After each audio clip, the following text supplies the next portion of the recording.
राम जय राम जय राम जय जय राम हरे राम जय राम जय जय राम हरे राम जय राम जय जय राम श्री राम जय राम जय जय राम। बोलो गणेश भगवान की जय, श्री रामचंद्र भगवान की जय, सीता मैया की जय, सियावर रामचंद्र जी की जय, उमापति महादेव की जय, विद्रावन कृष्ण बलदाऊ जी की जय, श्री दत्तात्रेय भगवान की जय, पवन सुत हनुमान की जय, गोस्वामी तुलसीदास जी महाराज की जय। बोलो सब संतन की जय। जय सीताराम। हर हर गजाननम भूत गणाधिसेवितम् कपित जाम्बो फल चारु भक्षणम् उमासुतं शोक विनाशिकारकम् नमामि विघ्नेश्वर पाद पंकजम्, नमामि विघ्नेश्वर पाद पंकजम्।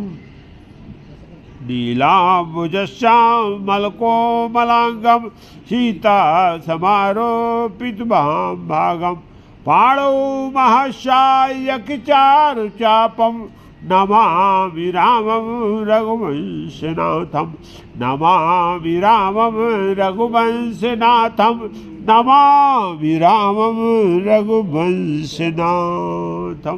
सरस्वती महाभागे देवी कमललोचने विद्यारूपे विशालाक्षी विद्यां देहि नमोस्तुते, विद्यां देहि नमोस्तुते, विद्यां देहि नमोस्तुते। श्री गणेशाय नमः।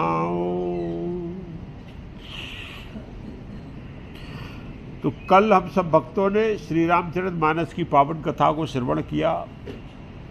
कथा का प्रसंग श्री उत्तरकांड में चल रहा है। प्रभु श्री राम का रामराज स्थापित है, त्रिलोक में आनंद और मंगल है।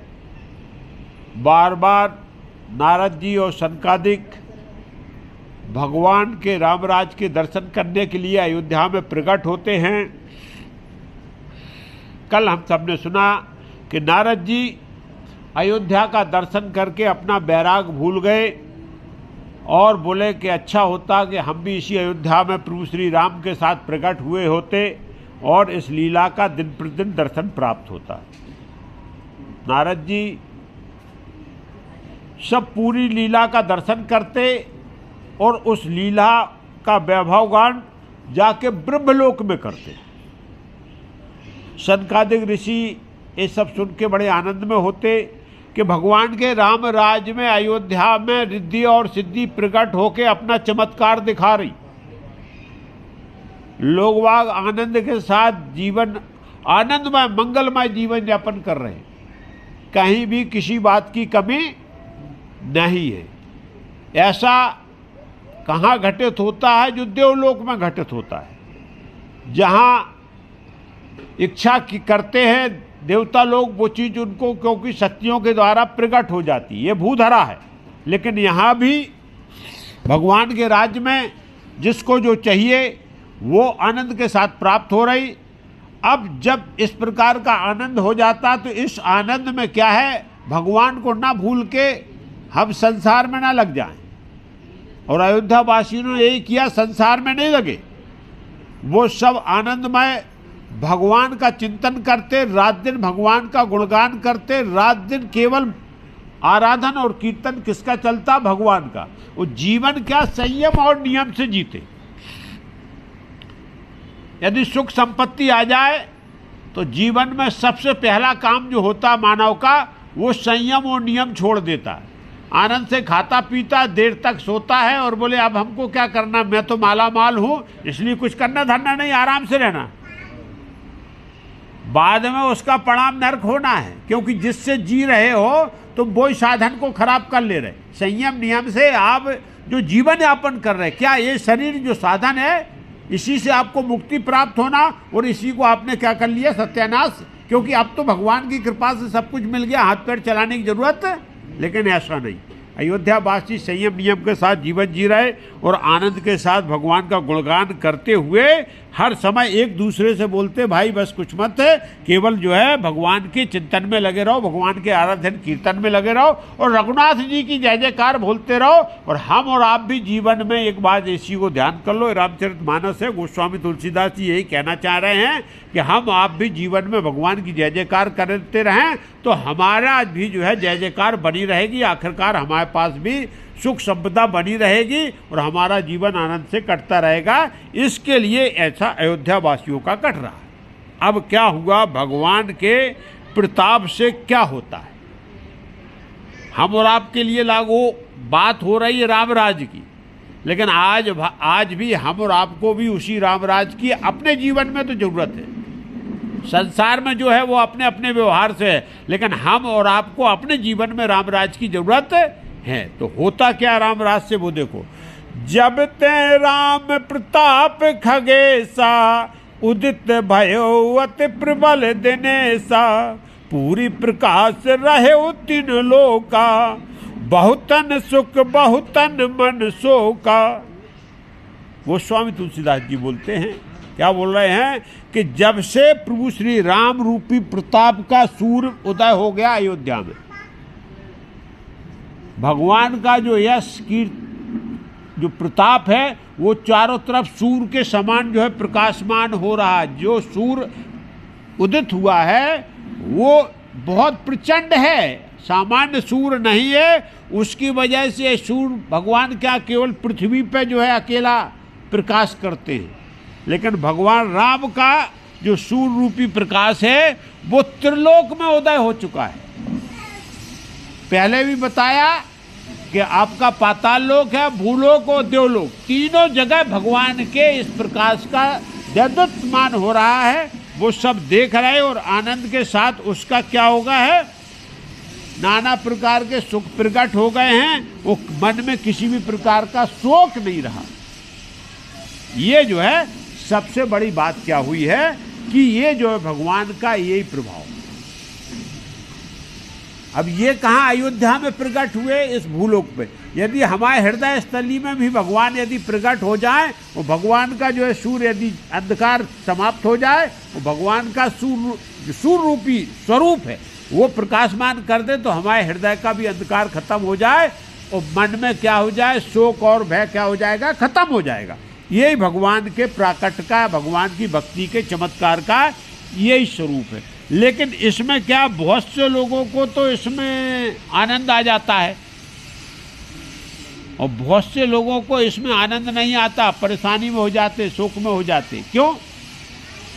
प्रकाश आ जाएगा तो रात्रि खत्म हो जाएगी, तो रात्रि को तो आनंद नहीं रहेगा। दिन हो जाएगा तो दिन का आनंद होगा। रात्रि में जिनको आनंद आता है वो दुखी हो जाएंगे। अरे हर समय प्रकाश बना रहेगा, हर समय दिन बना रहेगा, तो रात्रि में जो आनंद उठाते हैं वो लेंगे, अरे रात्रि आई नहीं रही, मेरे को मौका ही नहीं मिल रहा। तो रात्रि में जो आनंद उठाने वाले वो क्या हो जाते हैं, दुखी हो जाते हैं। और दिन में जो आनंद उठाते हैं वो अपने सुखी हो जाते हैं, क्योंकि रात मिल नहीं रही इसलिए उनको आनंद आना नहीं है।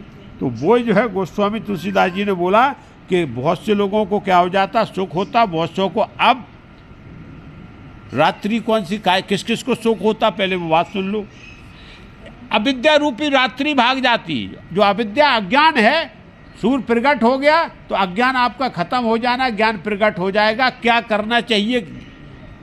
ज्ञान और अज्ञान क्या है? ज्ञान यही है कि हमें जीवन में क्या करना चाहिए और क्या, और इसका ही ज्ञान नहीं है तो वही सबसे बड़ा अज्ञान मेरे पास। तो यहाँ क्या बोलते हैं, अज्ञान रूपी रात क्या हो जाती, खत्म हो जाती। यदि भगवान की भक्ति हमारे हृदय में प्राकट हो गई, भगवान की कृपा हो गई, भगवान साक्षात जो है अनुभूत हो गई, तो ज्ञान आपका क्या हो जाएगा, प्रकट हो जाएगा। अविद्या रूपी रात्रि खत्म हो जाए, क्योंकि फिर रात होने वाली पाप रूपी उल्लू को रात में आनंद आता है, दिन में नहीं आता, क्योंकि उल्लू रात में ही सब पूरा शिकार रात में करता। और जब तक अंधेरा नहीं होगा तो पाप का मौका भी, हम कब पाप करना चाहें तो क्या खुलेआम पाप नहीं कर सकते। खुलेआम पाप कर सकते, पूरे समाज में बैठे पाप नहीं होगा मेरे से। कोई भी पाप कर्म करना तो हम छुप के करेंगे जहाँ अंधेरा हो, लेकिन जब सब जगह भगवान का प्रकाश हो गया तो पाप रूपी उल्लू क्या हो जाता, वो भाग जाता, फिर उड़ जाता। आप पाप का मौका, क्या बोले, काम क्रोध रूपी कुमुद, काम क्रोध ये दोनों प्राकट होते हैं। तो ये क्या है, कुमुद जो होता फूल वो रात में खिलता है, वो सूर्य के प्रकट होने से क्या हो जाता है, वो मुरझा जाता है। तो यहाँ काम और क्रोध क्या हो जाते हैं, भगवान का ज्ञान, भगवान का प्राकट हो जाने से वो फिर खत्म हो जाते, मुरझा जाते। न कामनाएं जागती हैं, न क्रोध प्रकट हो जाता। क्रोध क्यों आता है, क्रोध की मूल जड़ कामनाएं हैं। जब हमारी कामना पूरी ना हुई तो हमको क्रोध हो जाता। मैंने किसी को आज्ञा दी, मेरी ये थी कि ये मेरी आज्ञा का पालन करेगा, नहीं किया तो मेरे को गुस्सा आ गया, मैंने ऐसा कहा था, इसने ऐसा। संसार का यही खेल है कि कामनाओं से क्रोध प्रकट होता है। जब कामना और क्रोध जो है खत्म हो जाते हैं भगवान के प्राकट हो जाने के बाद में, और क्या होता है, कर्म है, काल है, गुण है, स्वभाव, ये रूपी जो चकोर है, ये चकोरों को भी रात में ही आनंद आता है, दिन में वो बिल्कुल अलग बैठते हैं। तो ये अब ये जो है काल कर्म रूपी जो प्रभाव है भगवान के ज्ञान के प्राकट हो जाने के बाद, फिर ये सब प्रभाव जो है क्या हो जाता है, खत्म हो जाता है। अब ईर्षा मान मोह मद रूपी जो है चोर परेशान हो जाते। कौन से चोरी करें, हमारे अंदर क्योंकि किसी के प्रति ईर्षा रहती है, वो अंदर रहती है। जैसे चोर अंदर रहता, बताता नहीं, पता नहीं लगने देगा, 100 आदमी बैठा हो लेकिन चोर कभी अपनी उपस्थिति, ऐसे ही हमारे अंदर ईर्षा है, मान की चाह है, वो भी हम पता, लेकिन हमारे अंदर रहता कि हमारा मान सम्मान। ऐसे ही मोह है, अंदर से हमारे अंदर हर एक समय मोह घुसा रहता है कि भाई कुछ चाहत रहती है, क्योंकि मोह का सीधा सीधा मतलब है ऐसा प्रेम जो कुछ चाहता है। स्वार्थ युक्त प्रेम को मोह बोलते हैं। हमको प्रेम कर रहे हैं हम, लेकिन उस प्रेम में मेरे में क्या है, मोह है कि मेरे को कुछ ना कुछ इससे मिल जाएगा, इसलिए हम इससे प्रेम करते। तो मोह और मद और अहंकार रूपी ये 4 प्रकार के चोर बताए गए। रात नहीं होगी, चोरी का मौका नहीं मिलेगा, अर्थात भगवान का सूर्य यदि प्रकट हो गए, भगवान साक्षात प्रकट हो गए हैं, तो फिर ये क्या होता, हमारा ईर्षा मान मोह मद ये सब खत्म हो जाते हैं।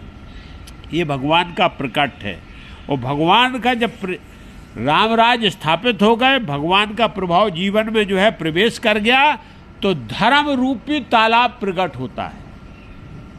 मतलब पूरा मन हमारा धर्म से लहलहाने लगता है। जैसे तालाब में पानी भरा हो तो तरंगे उठती, लहलहाने लगता है, ऐसे धर्म रूपी तालाब में फिर ज्ञान और विज्ञान रूपी कमल खिल जाते हैं। फिर ज्ञान प्रकट हो जाता है, और ज्ञान के साथ विज्ञान, ज्ञान है फिर विज्ञान ये बोलता कि इसको सही कहाँ उपयोग करना है। ज्ञान का सही उपयोग करना ही क्या होता है, विज्ञान होता है। तो ये जो है क्या उस तालाब में कमल के समान खिल जाता है, जब जो है भगवान के प्रति। अब कौन दुखी कौन हो गए, वो लोग दुखी हो गए, लेकिन जो दिन में कमल खिलता, कब खिलता है, वो सूर्य की रोशनी से खिलता है। तो सूर्य की रोशनी रूप जब भगवान का होता है, हो गया, तो ऐसे ही ये कमल ऐसे हैं कि ज्ञान विज्ञान रूपी कमल हमारे क्या हो जाते हैं, धर्म रूपी तालाब में खिलने लगते हैं, आनंद की अनुभूति होने लगती है, जीवन में सुख संतोष बैराग आ जाता, विवेक आ जाता, ये चकवे आनंद से घूमने लगते हैं। ये संसार का एक व्यवहार बताया गया है कि भगवान के प्राकट हो जाने के बाद, भगवान की अनुभूति हो जाने के बाद, भगवान की भक्ति प्रगाढ़ हो जाने के बाद हमारे अंदर सुख शांति संतोष और ज्ञान और वैराग ये सब अपने आप प्रकट हो जाते हैं, और संसार से मेरा मोह क्या खत्म हो जाता है। ये अयोध्या में प्रकट हो गया। अयोध्या में ये सब चीज क्या हो गई, भगवान की कृपा से, भगवान के साक्षात प्रकट होने से प्रकट हो गए। और भगवान यदि मेरी अयोध्या में भी प्रकट हो जाए तो मेरी अयोध्या भी ऐसी बन जाएगी। और यही प्रयास हम और आपका भक्ति के द्वारा, या ये रामचरितमानस यही बोलती है प्रकट। हाँ। अब क्या बोले, यह प्रताप रवि जाके और जब करहे प्रकाश, पछले बाढ़ हैं प्रथम जे कहे ते पावै नाश। और इसमें क्या, भगवान रूपी जो सूर्य यदि प्रकट हो गया, भगवान का प्रताप हमारे हृदय में उदय हो गया, और अयोध्या में भी जब उदय हुआ तो बोल रहे हैं कि 2 प्रकार होते हैं। अंधकार होता है तो अंधकार में जिनको आनंद आता है वो क्या, वो बढ़ते हैं, और दिन होता है तो दिन में जिनको आनंद होता है वो बढ़ते हैं, और पछले वाले जो रात वाले वो घट जाते हैं। तो इस प्रकार से इसमें क्या होता है कि जब भगवान रूपी प्रकाश प्रकट हो गया तो हमारा धर्म है, ज्ञान है, विज्ञान है, सुख है, संतोष है, वैराग है, विवेक है, ये सब बढ़ जाते हैं धीरे धीरे। जैसे ही हमारी भक्ति प्रगाढ़ होती है ऐसे ही अयोध्या में जो है अयोध्यावासी भगवान के दर्शन करके रामराज जैसे ही चलता जा रहा, वैसे ही ये चीज़ें सब बढ़ती जा रही, और हमारे जीवन में ये सब चीज़ें धीरे धीरे भक्ति के प्रभाव से अपने आप बढ़ने लगती है। और किन बातों की कमी होने लगती है? भक्ति प्रगाढ़ हो जाना, अविद्या आपकी नाश होने लगेगी, पाप कर्म की आपकी प्रेरणा खत्म हो जाएगी, काम है, क्रोध है, कर्म है, काल है, गुण है, स्वभाव आदि सब नष्ट हो जाएंगे, इनका प्रभाव जीवन में नहीं रहता, क्योंकि भक्त आनंद से रहता है, भगवान की शरणागति में रहता है। तो इस प्रकार का आनंद अयोध्या में छाया हुआ है, अर्थात ज्ञान विज्ञान धर्म की स्थापना हो गई है, और अविद्या रूपी जो है क्या रात्रि समाप्त हो गई है भगवान के राज्य में। पाप कर्म कोई करता नहीं है, सब न काम है न क्रोध है, सब आनंद के साथ प्रेम के साथ एक दूसरे के साथ रहते हैं, सब में त्याग है, तपस्या है, नीति है, धर्म है, उसके हिसाब से जीवन को क्या कर रहे हैं, सब आनंद के साथ। ये रामराज है। अब क्या हुआ, तो इस प्रकार की ये अयोध्या और अयोध्या वासियों का वर्णन हो गया। अयोध्या का बता दिया कि पूरा अयोध्या अति सुंदर है, अयोध्या के रहने वाले अति जो है पवित्र और पावन है, उनका आचार व्यवहार बहुत अच्छा है। क्यों है? क्योंकि प्रभु श्री राम का साक्षात प्राकट्य है, और वही प्राकट्य हम और आपको जरूरत आज भी है। लेकिन वो किससे प्राकट होगा? वो केवल एक ही साधन है, भक्ति। और भक्ति एक ही साधन है कि आप जो है अपने आराध्य का जाप करो, मनन करो और उनका ही ध्यान करो, प्रेम प्रकट हो जाएगा, भक्ति आपके अंदर प्रकट हो जाएगी, वो जीवन में आनंद ही आनंद अर्थात राम राज्य स्थापित हो जाएगा। अब एक दिन की बात, प्रभु श्री राम यहाँ जो है पवन सुत सब भाइयों के साथ उपवन में जाते, हनुमान जी सबको लेके कि भाई जो है सब चारों तरफ से प्रभु श्री राम के साथ।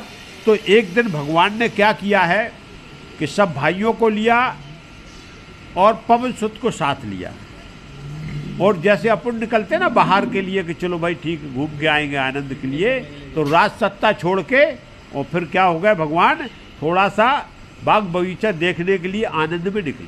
तो उसी को गोस्वामी तुलसीदास जी ने वर्णन किया। क्या किया?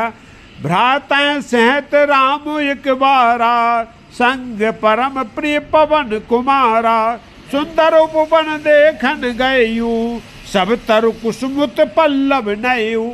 और यहाँ भगवान राम ने एक बार क्या किया, अपने भाइयों के साथ और हनुमान जी को साथ में लिया और एकांत में सुंदर बाग बगीचों के दर्शन करने के लिए, आनंद प्राप्त करने के लिए भगवान जो है अयोध्या से बाहर निकले। लेकिन चमत्कार हो गया। क्या चमत्कार हुआ? उसी समय जान समय सनकादिक आए, तेज पुंज गुणशील सुहाए, ब्रह्मानंद सदा लय लीना, देखत बालक बहुकालीना। उसी समय क्या हो गया कि भगवान आनंद से बगीचा में अपने भाइयों के साथ और पवन सुत के साथ बैठे धर्म की चर्चा कर रहे थे। तब तक सनकादिक ऋषि वहाँ अयोध्या में, और बगीचे बोले यहाँ एकांत है, क्योंकि सनकादिक जो है बोले एकांत में भगवान को पाया है। तो सनकादिक ऋषि प्रकट हो गए। सनकादिक कौन है? सनक, सनंदन, सनातन, सनत कुमार, ये सनकादिक ऋषि हैं। और सबसे पहले ब्रह्मा जी ने जब सृष्टि उत्पत्ति की थी तो ये उनके मन से सबसे पहले प्रकट हुई थी, इसलिए सनकादिक हैं। लेकिन ब्रह्मा जी के हिसाब से ये आज तक बालक हैं, वो जवान नहीं है, बहुत पुराने दिव्य हैं, साक्षात वेद का स्वरूप है। ज्ञान उनसे ही प्रकट हुआ, क्योंकि सनकादिक ने ही जो है पूरे संसार में भ्रमण करके धीरे धीरे जब जो है क्या सृष्टि का विकास हुआ, तो सनकादिकों के कारण ही ज्ञान साक्षात ये वेद का स्वरूप है और तेजमय है बहुत। उनके चेहरे से हर समय तेज प्रकाशित होता रहता है, आभा प्रकट होती रहती है, और वो जो है क्या होगा, भगवान के सामने प्रकट हुए। लेकिन यहाँ प्रभु श्री राम ने देखा और फिर भरत लक्ष्मण शत्रुघ्न ने देखा, ये तो बालक छोटे छोटे प्रकट हो गए एकदम सामने आके।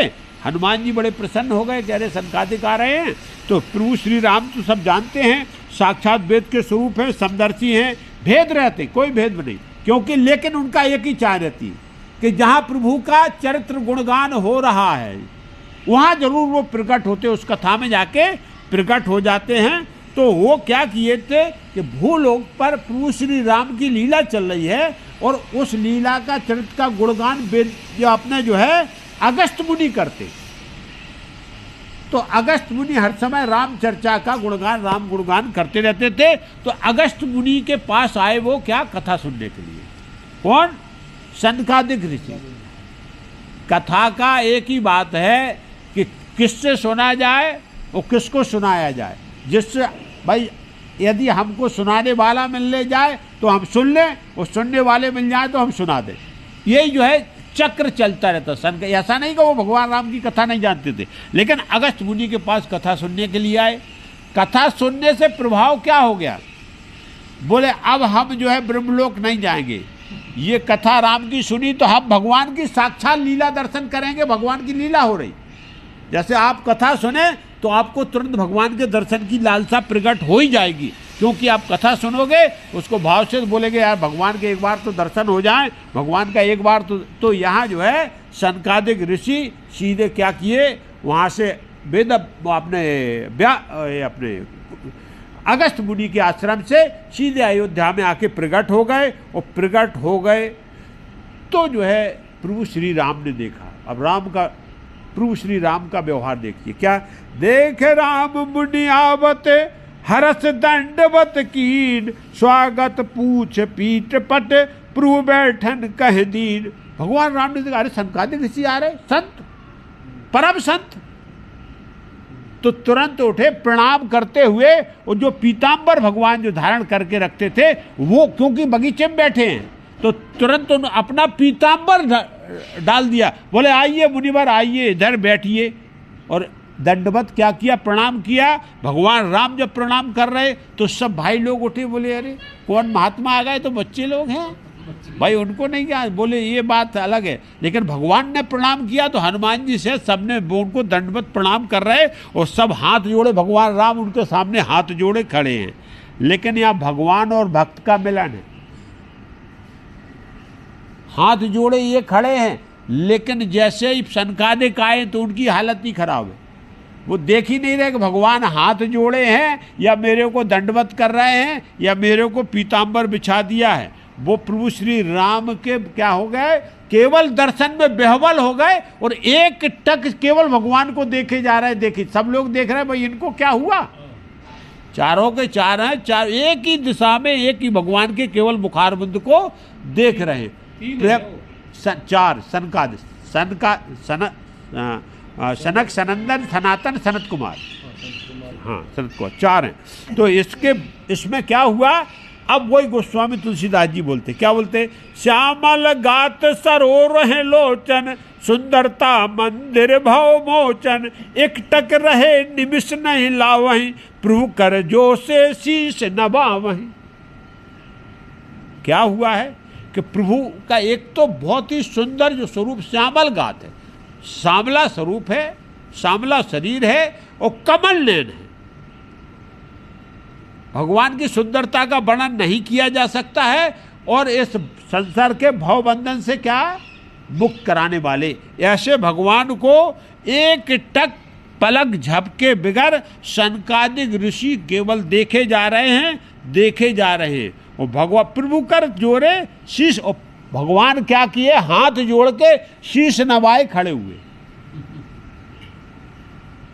अब क्या होता है, तिनकी दशा देखे रघुवीरा, श्रीवत नैन जल पुलक शरीरा, कर गहे प्रभु मुंड पर बैठा रे, परम मनोहर वचन उचारे।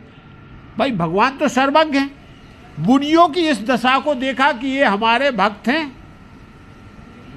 लेकिन आज हम लीला कर रहे हैं तो हम मनुष्य हैं, हमारे लिए तो ये दिव्य हैं। भगवान ने ये दशा देखी, ये हमारा जो है ब्रह्म स्वरूप के दर्शन कर रहे हैं, इसके लिए इनकी ये दशा हो गई कि एक टक मेरे को देखे जा रहे हैं। तो भगवान को भी अश्रुपात होने लगा। भक्त का इस प्रकार का प्रेम भगवान में देख के भगवान के भी अश्रुपात होता है। और भगवान एक हाथ पकड़ते मुनियों को बोलते, भाई आ जाओ, ये पीताम्बर डला, आप बैठ जाओ। उनका ध्यान भंग किया, बोले आप जो है बहुत प्रेम से बोले, मुनिवर आप पधारे हो, आपका स्वागत है, आप इधर बैठिए। तब मुनिवर जो है ध्यान में आए और जो है आसन ग्रहण किया, वो पीताम्बर पे चारों बैठ गए। भगवान राम बोले, क्योंकि लीला में हैं, अब मुनिवरों का क्या करना है, ध्यान भंग करना है कि हमें ब्रह्म देख के मत करो, मैं लीला में आया हूँ, तो लीला के ऐसा व्यवहार करो। भगवान क्या बोले कि संतों का क्या प्रभाव होता है मुनिवर, और आपके दर्शन का तो इस संसार में ये क्या है, ये जो है भूधरा है, और इसमें क्या प्रभाव होता। बोले आज धन्य में सुनो मुनीसा, तुमरे दरस जाए आगे सिखीसा, बड़े भाग पावहु सतसंगा, बिना प्रयास मोह भवभंगा। बोले आज मैं धन्य हो गया, भगवान राम बोल रहे, भगवान राम बोल रहे कि आज मैं धन्य हो गया हूँ, मेरा जीवन धन्य हो गया, हमारे साथियों का सबका जीवन धन्य हो गया। क्योंकि ये मुनिवर सुनो, क्योंकि मेरा जीवन क्यों धन्य हो गया है, क्योंकि केवल आपके दर्शन मात्र से जितने पाप होते, जितने अग होते, वो सब नष्ट हो जाते, सब समाप्त हो जाते। भगवान राम के लिए ये गोस्वामी तुलसीदास जी हम और आपके लिए लिख रहे कि जो संत मुनियों के दर्शन करने से, उनका आदर और सम्मान करने से जीवन में जो पाप भी घटित होते हैं वो क्या हो जाते हैं, सब समाप्त हो जाते हैं। और बड़े भाग पावहु सतसंगा, और बड़े भाग से संतों की संगति मिलती। सत्संगत का एक ही मतलब होता है, जहाँ सत्संग हो रहा है, जहाँ प्रभु श्री राम या भगवान के बारे में जो है चर्चा हो रही। सत्संग का मतलब अच्छे लोग बैठ के और धर्म पे और भगवान पे चर्चा करते, उसको सत्संग बोलते हैं। तो यहाँ सत्संग बड़े मुश्किल से ना, और बिना प्रयास होए भवभंगा। और यदि जो सत्संग कर रहा है उसको बिना प्रयास के भवसागर पार हो जाता है, उसको और कोई कर्मकांड करने की जरूरत है। अर्थात वो भगवान की भक्ति में लगा हुआ है, अच्छे लोगों का साथ कर रहा है, और कथा भागवत इसका श्रवण कर रहा है, और ये मन में जो है धारण करके रखा। अर्थात रात दिन भगवान का यदि चिंतन चल रहा, तो फिर भवसागर से उसको पार कराने कोई अन्य साधन की जरूरत है, सब साधन उसका है, और इसी से वो भवसागर पार हो जाएगा। तो मुनिवर आपके दर्शन का इतना बड़ा प्रभाव है, पाप तो नाश होते ही हैं, और इस भवसागर से मनुष्य जो है बिगर प्रयास के पार हो जाता है। मुनिवर आप आंखें बंद करके एक टक देख रहे हो, हम तो आपके उससे, भगवान ने जब ऐसा बोला, संत सर्ग अब वर्ग कर कामी भव कर पंथ, कहें संत कवि को विदें श्रुत प्राण सदग्रंथ। भगवान बोले, प्रभु श्री राम, अरे बोले संतों के संग से स्वर्ग का भी जो है प्राप्ति होती। संतों का संग मतलब हमको क्या हो गया, स्वर्ग की प्राप्ति हो गई। मतलब इस प्रकार का संतों का संग कर रहे हैं तो हमें स्वर्ग की अनुभूति वहाँ होने लगती है, वो वास्तविकता है। यदि आप सत्संग कर रहे हैं, अच्छी बात कर रहे हैं, तो वहीं स्वर्ग है, शांति है। और बोले कामी का संग करने से क्या होता है, कामी भव कर पंथ, और कामी के संग करने से सीधा सीधा वो क्या करते था, भवसागर के में फंसा देता है, इस संसार में फंसा देगा। क्योंकि कामी लोग जो हैं, जो कामनाओं के वशीभूत हैं, उनका यदि आप संत करोगे तो फिर इस भवसागर में क्या वो फंसाने वाला। मतलब संसार के लोगों की सत्संग करोगे, उनके साथ बैठोगे तो इस भवसागर में फंस जाओगे, और संतों का सत्संग करोगे तो इस भवसागर से मुक्त होके स्वर्ग में पहुंच जाओगे। अब चैन हम और आपके है कि हमको कहाँ बैठना है और कहाँ सत्संग करना है, संसार में या फिर संतों में।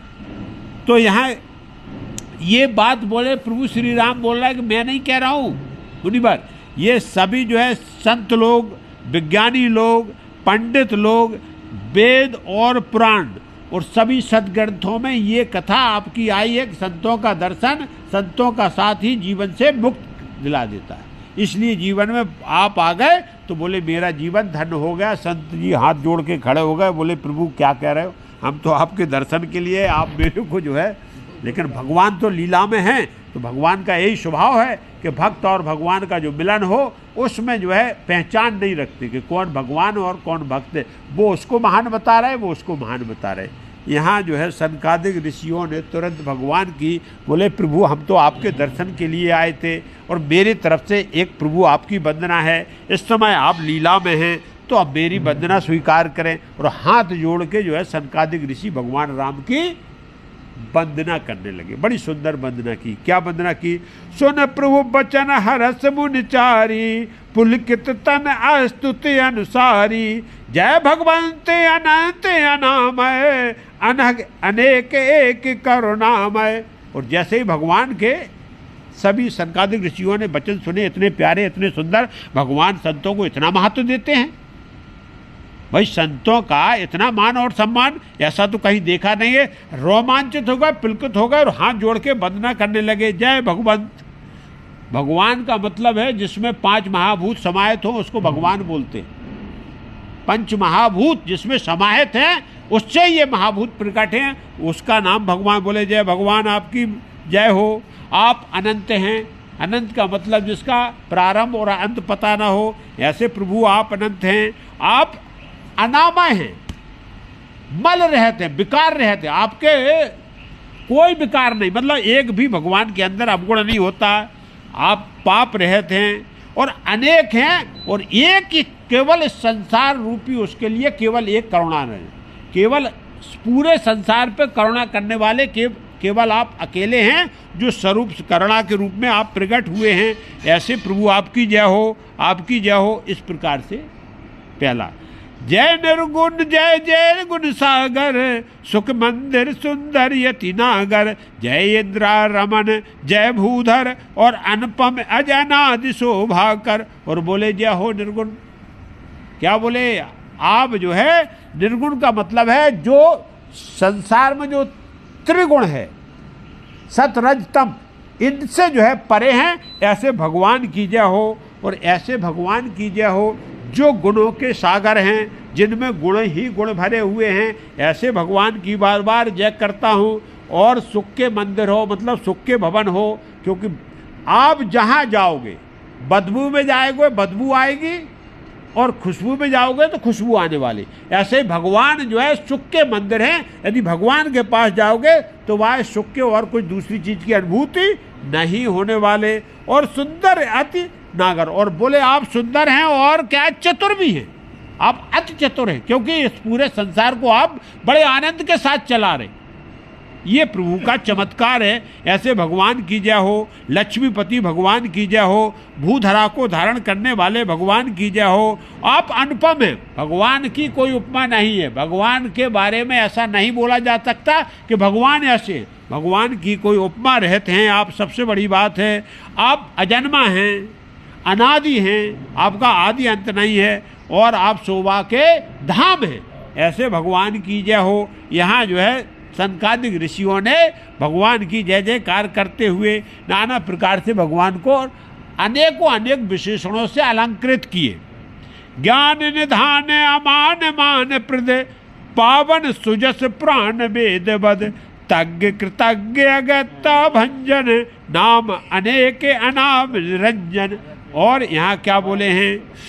ज्ञान के भंडार हो आप, मान रहत हो, आपको कोई जो है अमान, मतलब कोई जो है आपको मान की जरूरत नहीं है, दूसरों का मान करने वाले हो आप। मान सम्मान से परे हो लेकिन दूसरों का मान सम्मान करने वाले हो। और आपका जो पवित्र और पावन सुजस है ये वेद और पुराण ऋषुतियों में गाया गया है। ऐसा नहीं है कि भगवान को कोई हम गा रहे, संकादिक ये वेद पुराण और श्रुतियों में गाया गया है। आप तज्ञ हैं, मतलब आप ज्ञानी हैं, जानकार हैं, कृतज्ञ हैं। हाँ, भगवान का एक बहुत बड़ा कृतज्ञ, कृतज्ञ का मतलब होता है आभार प्रकट करना।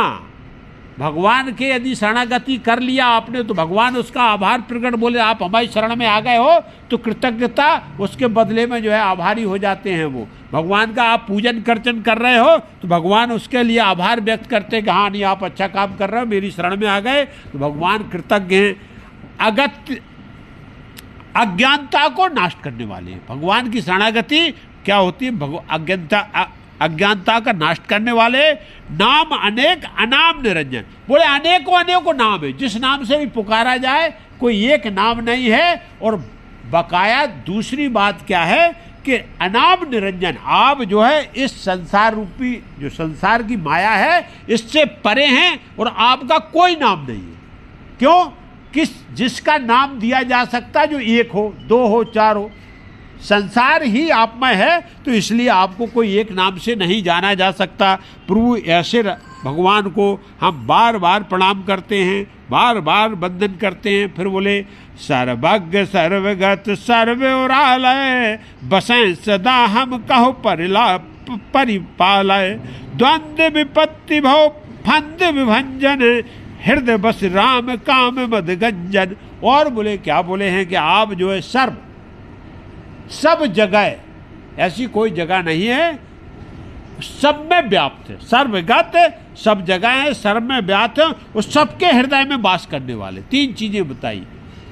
प्राणी जीव जो हैं उनके हृदय में आप वास करते हो, जो कण कण है उसमें आप व्याप्त हो, उस समय की हर जगह में आप व्याप्त हो। तो सर्व हो, सर्वगत हो और सबके हृदय में बसाए सदा हम करो परिलालय। मैं वंदना करता हूँ, मैं सनकादिक बोल रहे हैं, सनकादिक के तो भगवान बसे ही हुए हैं, ये हम और आपके कि प्रभु आप मेरे हृदय में भी इसी प्रकार से आप करके कीजिए, वास कीजिए। द्वंद्व से मुक्त करने वाले हो, द्वंद्व से भगवान क्या होते? मुक्त करने वाले हो, विपत्ति से पार निकालने वाले हो और भवबंधन के फंद से आप क्या करने वाले हो? भंजन करने वाले हो। भवबंधन का फंद है, यही सबसे बड़ा जीव के लिए फंदा है, इसको आप काटने वाले हो। हृदय बस राम काम मद गंजन, और मेरे हृदय में प्रभु आप वास करो और मेरे क्या करो? काम और क्रोध और अहंकार का क्या कर दो? नाश कर दो प्रभु। ये हम और आपको भी मांगना है, इस संसार को जो भक्त है उसको यही मांगना है। इसीलिए जो है इस प्रकार से वंदना सनकादिक ऋषि कर रहे। जब वंदना हो गई तो क्या बोले? परमानंद कृपायतन मन परिपूरन काम, प्रेम भगत अन पायनी देव हमें श्री राम। और फिर हाथ जोड़ के सनकादिकों ने दंडवत किया, बोले प्रभु परमानंद को प्रदान करने वाले, भगवान के सानिध्य में आने के बाद परमानंद की अनुभूति होती है। वो कृपा के आप क्या घर पूरा धाम है, कृपा आपसे ही प्रकट होती है। हे पूर्ण, मन में सभी मनोकामनाओं को पूर्ण करने वाले हे भगवान, क्या करो? बस मेरे को एक ही चाहिए कि आप अपनी अनपायनी भक्ति दे दो।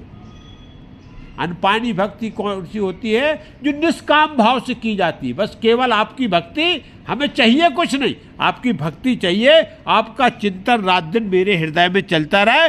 प्रभु राम मेरे को इस प्रकार की आप भक्ति प्रदान करें। ये सनकादिकों ने माना है, भगवान ने यहाँ ये वस्तु बोला है। अब उनको भक्ति क्या देना जो रात दिन भगवान की भक्ति कर रहे हैं? ये तो गोस्वामी तुलसीदास जी हम और आपके लिए इस प्रकार की भक्ति मांग रहे हैं कि हम वंदना करके भगवान की अनपायनी भक्ति प्राप्त कर लें। देहो भगत रघुपति अति पावन, त्रिविध ताप भवदाप निसावन, प्रणत काम सुरधैनु कल्पतर, होए प्रसन्न दीजे प्रभु यह बर। और बोले क्या प्रभु ऐसी भक्ति नहीं है? ऐसी भक्ति है रघुनाथ जी मेरे को दे दे जो अनपायनी है, अति पवित्र और पावन है, तीनों तापों को नसाने वाली।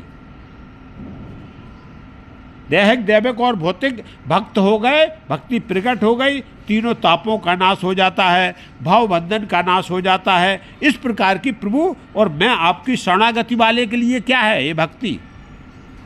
जो प्रभु की शरणागति कर लेते उसके लिए भक्ति कामधेनु और कल्पतरु वृक्ष के समान है। जैसे कामधेनु गाय के पास जो आप इच्छा करोगे वो प्रकट कर देती है, कल्पतर वृक्ष के बीच में जो मनोकामना करोगे वो साक्षात संकल्प पूरा हो जाता है। इस प्रकार से भक्ति का ये प्रभाव कलयुग में है कि जो इच्छा करोगे वो प्रभु इस प्रकार से वो भक्ति मेरे को यही वर दीजिए, यही भक्ति मेरे को प्रदान कीजिए। इस प्रकार से बहुत सुंदर जो है सनकादिक ऋषियों ने वंदना की। भाव वारिद कुंभज रघुनायक, सेवत सुलभ सकल सुखदायक, मन संभव दारुण दुखदायर, दीन बंधु समता विस्तार है। और क्या है भगवान की भक्ति? भगवान साक्षात क्या है? भाव वारिद, भाव सागर के को सोखने वाले हैं। किस प्रकार से? जैसे अगस्त मुनि ने समुद्र को सोख लिया था, ऐसे भाव सागर को जब सोख लोगे तो डूबने की बात ही नहीं, फिर भक्त आराम से पैदल होकर चला जाएगा। फिर उसको तो बोले, हे प्रभु अब भाव वारिद को सोखने वाले हो, ठीक अगस्त ऋषि मुनि के सामने। और सेवा में सबसे सुलभ हो। भक्ति जो है का स्वरूप बताया, बकाया आपको देखो बताया। सब प्रत्येक कर्मकांड कठिन है, भक्ति से सरल कोई उपाय नहीं है। आप भक्ति से आप बकाया कर्म करोगे तो उसमें आपको चाहे वैराग्य आप धारण कर लो, चाहे आप काम मतलब वैराग्य धारण कर लो, या तो वैराग्य में भी परेशानी है, कर्मकांड में भी परेशानी है, लेकिन भक्ति में कोई परेशानी नहीं है। इसलिए सबसे सरल और सुलभ है। प्रभु ऐसी भक्ति हमको प्रदान करो, और ये सकल सुखों को प्रदान करने वाली है। भगवान की भक्ति का सबसे बड़ा स्वरूप बताया गया है कि ये जो है सकल सुखों को, जितने भी सुख हैं, मन संभव दारुण दुखदाय, मन में जो भय उत्पन्न होता, मन में जो मनोकामना होती, उनको सबको क्या करेगी? अभय कर देती, मन की चंचलता को नष्ट कर देगी।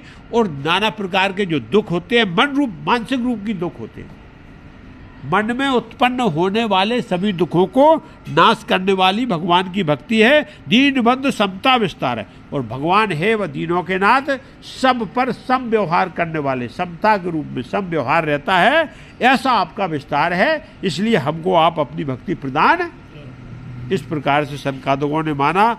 आस त्रास ईर्षा निवारक, विनय विवेक विरत विस्तारक, भूप मोल मन मंडल धरनी, देह भगत संतृत सर तरनी। हे प्रभु आप क्या हैं? आस, आशाओं को, जो आशा रहती ना, कामना, आशा का, त्रास माने भय, और ईर्षा, इनको क्या करते? खत्म कर देते। भक्ति यदि प्रकट हो गई, भगवान का सानिध्य प्रताप हो गया, तो फिर हमको किसी से कोई दूसरे से आशा नहीं करना, किसी भी दूसरे का किसी का भय नहीं, और किसी से ईर्षा भी नहीं करना। ये क्या हो जाता है? खत्म हो जाता है। विनय विवेक विरत विस्तारक, बढ़ क्या जाता है? हमारे अंदर विनम्रता आ जाती है, विवेक प्रकट हो जाता है, और विरक्ति त्याग की भावना आ जाती है। संसार से बोले अरे सब झूठा, कुछ नहीं, जब भगवान ही है सब कुछ, तो हम संसार के चक्कर में तो विनय विवेक और विरक्ति ये बढ़ जाती है, जब भगवान ने कही कृपा बढ़ती है। भूप मौल मन मंडल धरनी, और क्या है? हे प्रभु आप क्या है? राजाओं के श्रोमणी हो, लीला कर रहे आप जरूर, भगवान आप प्रकट हुए हो, क्योंकि भगवान का सप्त मेखला राज्य है, पूरे भूधरा पे केवल एक ही महाराज हो, बकाया सब जो है, इसलिए आप क्या राजाओं के क्या हो? श्रोमणी हो, और इस पूरे भूधरा के आप भूषण हो। केवल भूधरा आपसे ही सुंदर है, जैसे बोलते हैं भूषण, क्योंकि आपसे ही कुलभूषण, मतलब कुल का क्या है? सुंदरता किससे? इससे कुलभूषण। भगवान राम को कुलभूषण भी बोला गया कि आप जो है सूर्यवंश के कुलभूषण हो। यहाँ जो है संकादक बोल रहे हैं आप भूधरा के भूषण हो, आप भूधरा के को सुंदर, क्योंकि आपसे भूधरा सुंदर है। देह भगत संसित सरतरनी, और ऐसी प्रभु मेरे को भक्ति दे दीजिए जो क्या है? ये संसार रूपी भवसागर, ये संसार रूपी नदी में नाव की तरह प्रकट, नाव रूपी भक्ति प्रकट हो गई तो हम उसमें आराम से बैठ जाएं और आराम से उस नदी को क्या हो जाएंगे? पार कर जाएंगे। प्रभु इस प्रकार से आपकी भक्ति मेरे को चाहिए।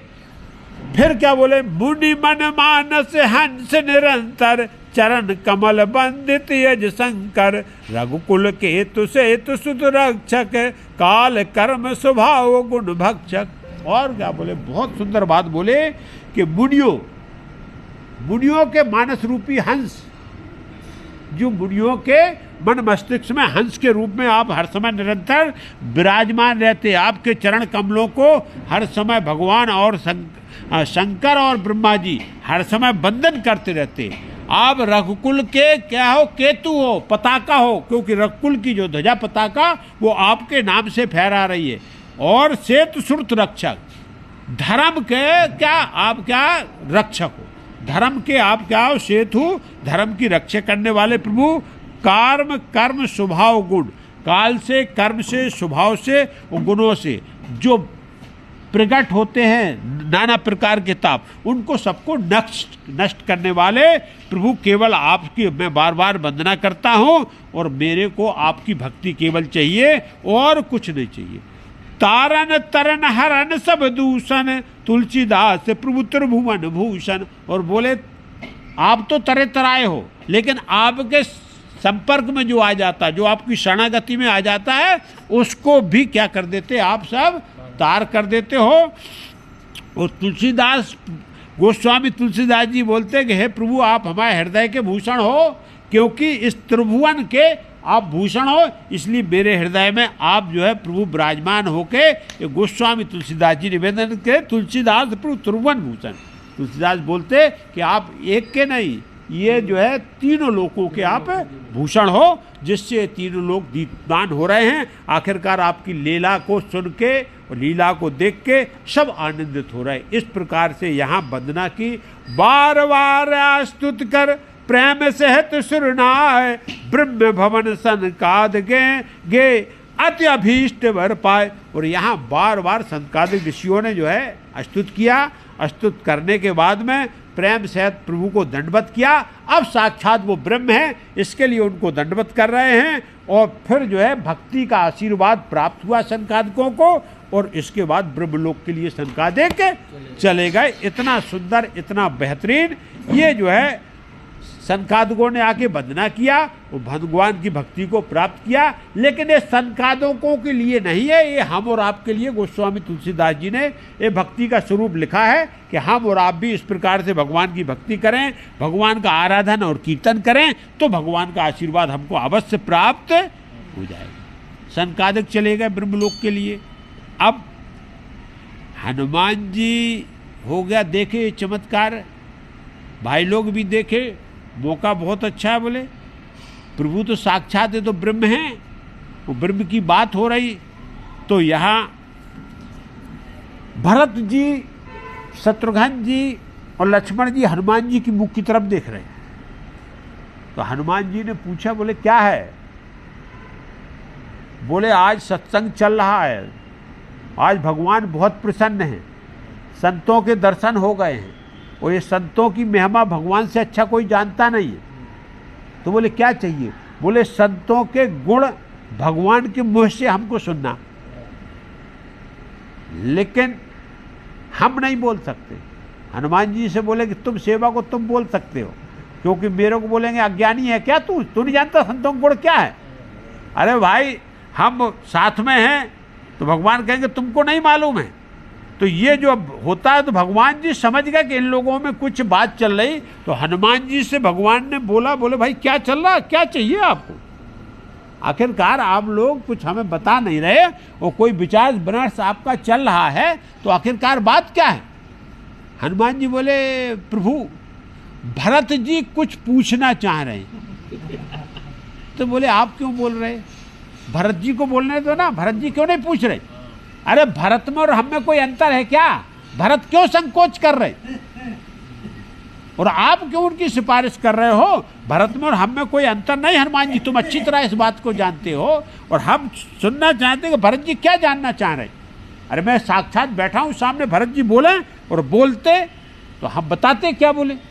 तो तुरंत जो है भरत जी हाथ जोड़ के प्रभु के सामने खड़े हो गए। बोले प्रभु कुछ नहीं, मन में कुछ इच्छा हुई, क्योंकि भरत भी संत हैं, और अभी संकादिक संतों के दर्शन किए, भगवान का अलौकिक उनके साथ व्यवहार देखा, आदर और सम्मान देखा, फिर उनकी वंदना भगवान के प्रति देखी। इसलिए संतों के साथ ऐसा संतों के बारे में ऐसा जो है प्रश्न खड़ा हुआ। तो भरत जी हाथ जोड़ के बोलते, नाथ नमोह संदेह कछु, सपने शोक नमोह, केवल कृपा तुम्हारा है, कृपानंद संदो। बोले आपकी कृपा, हमको कोई जो है ये नहीं है, कोई मोह हुए नहीं है, अज्ञान नहीं, ऐसा कुछ नहीं है, लेकिन सपने में भी कभी शोक भी नहीं है किसी प्रकार की। आप बोल रहे क्या चल रहा, कोई मतलब ना शोक है, ना मोह है, ना भय है, क्योंकि आप जब साक्षात हैं, न किसी प्रकार का मेरे को संशय है, केवल आपकी कृपा चाहता हूँ। भगवान आपकी कृपा चाहता हूँ, जिससे और आपकी कृपा से सब संदेह क्या हो जाते, खत्म हो जाते। तो बोले आप थोड़ी सी कृपा कर दो।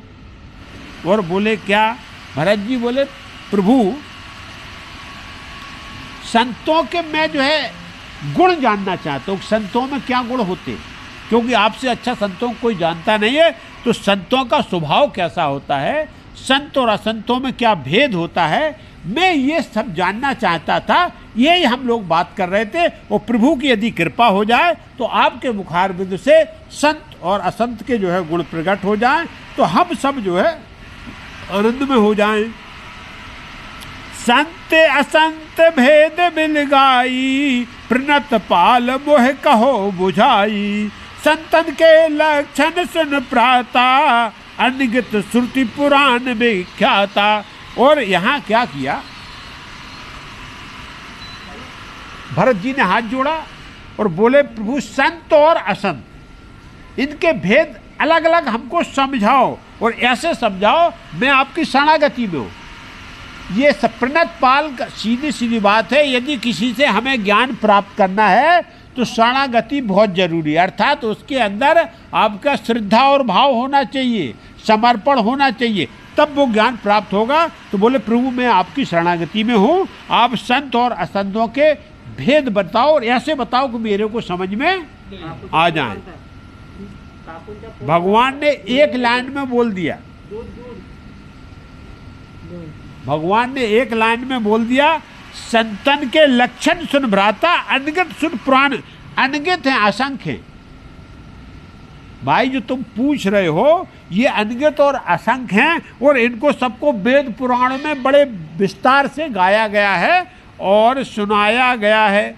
तो भगवान ने फिर यहाँ संतों के लक्षणों की बात किया है। इस कथा को अपन कल लेंगे, कल आपको विस्तार से संत और असंत, बहुत सुंदर, मतलब संत और असंत हम और आपके बीच में ही हैं, और हम और आप ही उसके लिए, हमारे अंदर यदि गुण संतों के प्रकट हो गए तो हम संत बन गए, और असंतों के गुण प्रकट हो गए तो हम क्या हो गए, असंत बन गए। जीवन में संत और असंत क्या होते हैं, संत जो है बना नहीं जाता, संत हुआ जाता है। जैसे साधु बनना नहीं है, साधु क्या है, होना है। अंदर से साधु होता है, बनने को तो कोई भी साधु बन जाए, साधु बनने में, दिखने में कोई भी साधु दिखने लगे, लेकिन वो बना है या है, यदि है तो वो साधु है, बना है तो साधु क्या है, वो तो बना ऊपर से दिखाई दे रहा है, जचड़ जूड़ रखा है, बढ़िया जो है अपना पोशाक पहना हुआ है, चोला डाल के कि हाँ साधु जी बहुत बड़े मानता रहे, ये बने हुए साधु। लेकिन जो अंदर से साधु होता है वो पैंट शर्ट में भी साधु है, उसके लिए वेशभूषा जरूरी नहीं, उसका हृदय साधु होना चाहिए, वो साधु। तो संत हृदय से होना चाहिए, बनने से कोई संत नहीं होता। और यहाँ जो है उसमें भी आपके श्रीमद् गीता में भी जो केवल यही बात बोली गई है कि जो सकारात्मक विचार के साथ जीवन जीता है वो साधु है, जो नकारात्मक विचार के साथ जीवन जीता है वो असाधु है। संक्षेप में बहुत सुंदर उत्तर दिया उसमें। सकारात्मक जो क्या है, जोड़ने का काम करता है, जो तोड़ने का काम नहीं करता वही साधु है, और जो तोड़ने का काम करता है, विध्वंस करने, वही जो है क्या, असाधु होता है। इस प्रकार से गुण हैं। भगवान राम जो है बड़े आनंद के साथ कल सब अपने भाइयों को इसका ज्ञान प्रकट करेंगे, बहुत सुंदर तरीके से बताएंगे कि वास्तव में संत कौन होता है और असंत कौन होता है, और उसके थोड़ा भी गुण हम और आपके जीवन में प्रवेश कर जाएं तो हम भी जो, हमारा जीवन क्या उसी से धन्य होता है। भाई गुणों से ही, व्यवहार से ही आप हम और जीवन के महत्व को, जीवन की यात्रा को आनंदमय बना सकते हैं। तो इसीलिए यहाँ गोस्वामी तुलसीदास जी ने इसीलिए संत और असंत के गुण प्रकट किए कि थोड़ा बहुत संत ही हमारे अंदर भी प्रवेश कर जाए, जिससे हमारी जीवन यात्रा आनंदमय हो जाए। और संतों पे भगवान की कृपा रहती है, और असंतों पे फिर भगवान जो है उनको किए गए कर्म का दंड देता है। भगवान के पास आशीर्वाद भी है और दंड विधान दोनों है। आशीर्वाद चाहिए भगवान की शरणागति कर लो, और आशीर्वाद नहीं चाहिए, दंड विधान चाहिए तो संसार में घूमते रहो। यही जो है कथा को आज यही विराम करते हैं। कल हम और आप सब मिलकर संतों असंतों के गुण सुनेंगे। बोलो सियावर रामचंद्र की जय, उमापति महादेव की जय, पवन सुत हनुमान की जय, बोलो सब संतन की जय। जय सीताराम, हर हर महादेव।